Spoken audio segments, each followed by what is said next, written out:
আজকে বাড়িতে রান্না হচ্ছিল অনেক কিছু। তো সবার আগে আমি পাবদা মাছের ঝালটা বানিয়ে নিলাম, তারপর ভেন্ডি দিয়ে পোস্ত দিয়ে শস্য দিয়ে এটা বানিয়ে নিলাম।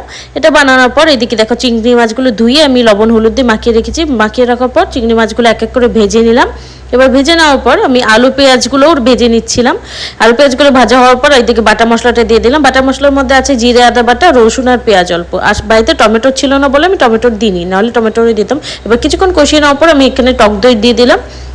এবার টক দই দিয়ে একটু কিছুক্ষণ কষিয়ে নেওয়ার পর আমি একটু চিনি দিয়ে দিব অল্প করে। একটু চিনি দেওয়ার পর আর একটু কিছুক্ষণ নাড়াচাড়া করে তারপর আমি এখন জল দিয়ে দেব। এবার জলটা একটু ফুটে গেলে আমি চিংড়ি মাছগুলো ছেড়ে দিলাম। এবার আমি গরম মশলা উপর থেকে অল্প ছিটিয়ে দেওয়ার পর চিংড়ি মাছটা নামিয়ে দিয়েছি। আর এইদিকে দেখো আমার ভেন্ডি পোস্ত আর সাথে পাবদা মাছের ঝালটা কতটা সুন্দর লাগছে কালারটা। আর এইদিকে দেখো চিংড়ি মাছ। আর সামনে এত কিছু খাবার দেখে আমি আর লোভ সামলাতে পারছিলাম না, তাই ফটাফট খেতে বসে গেলাম।